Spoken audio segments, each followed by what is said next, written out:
reporting for Katie Chats at the TIFF BELL LIGHTBOX for the Jayu Human Rights Film Festival with filmmaker ROB MONTZ. How does it feel to have your film here at the festival? It feels wonderful. More importantly, I had not realized that Toronto was the perfect city until I got here yesterday, and it's been a flawless experience so far. I mean, it's been a really, really fantastic place.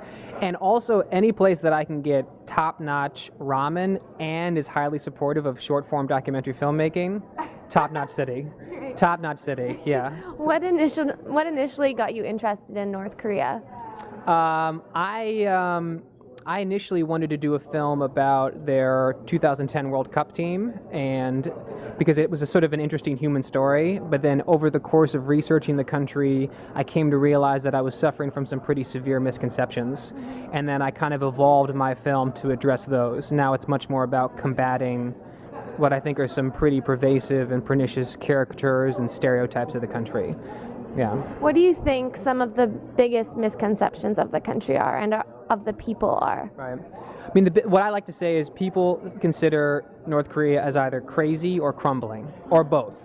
So hopelessly surreal, filled with ludicrous, childish, infantile propaganda, or it's always on its last leg. So when Kim Jong-il died last year, the leader before the most recent dear leader, everyone was saying this country is going to collapse. But sort of repeatedly it's been proven those two conceptions are wrong, that there's a lot more internal logic there than people give it credit for, and in turn that enables the country to last a lot longer than people thought it would.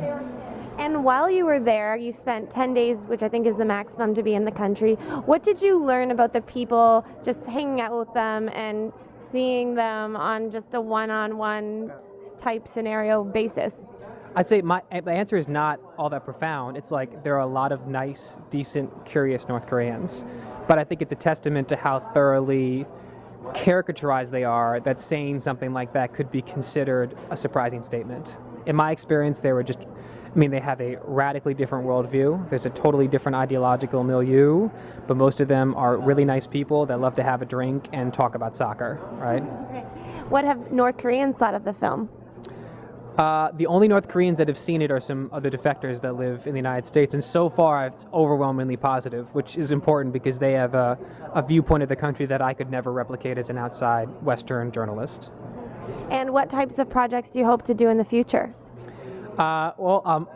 You gave it to me, so I'm going to take it as a marketing opportunity. I actually just came out with a film last week, a short 10-minute mini documentary that has nothing to do with North Korea.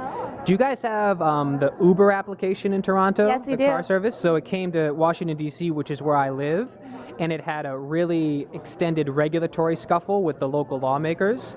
And the film is about what happened there and why it happened and why it is that Washington, D.C. is sort of a mismanaged city. Okay. And that just came out. It's online. Just Google the Uber Wars. All right. Check it out. And where's the best place to find out more information on you and all of your work online? I'd say just the best place, actually just find me on Twitter. Just my name, ROB MONTZ, ROBMONTZ at Twitter. That's where I post. It's mostly just photos of film festivals and my baby corgi. So if either one of those things is compelling to you, check it out.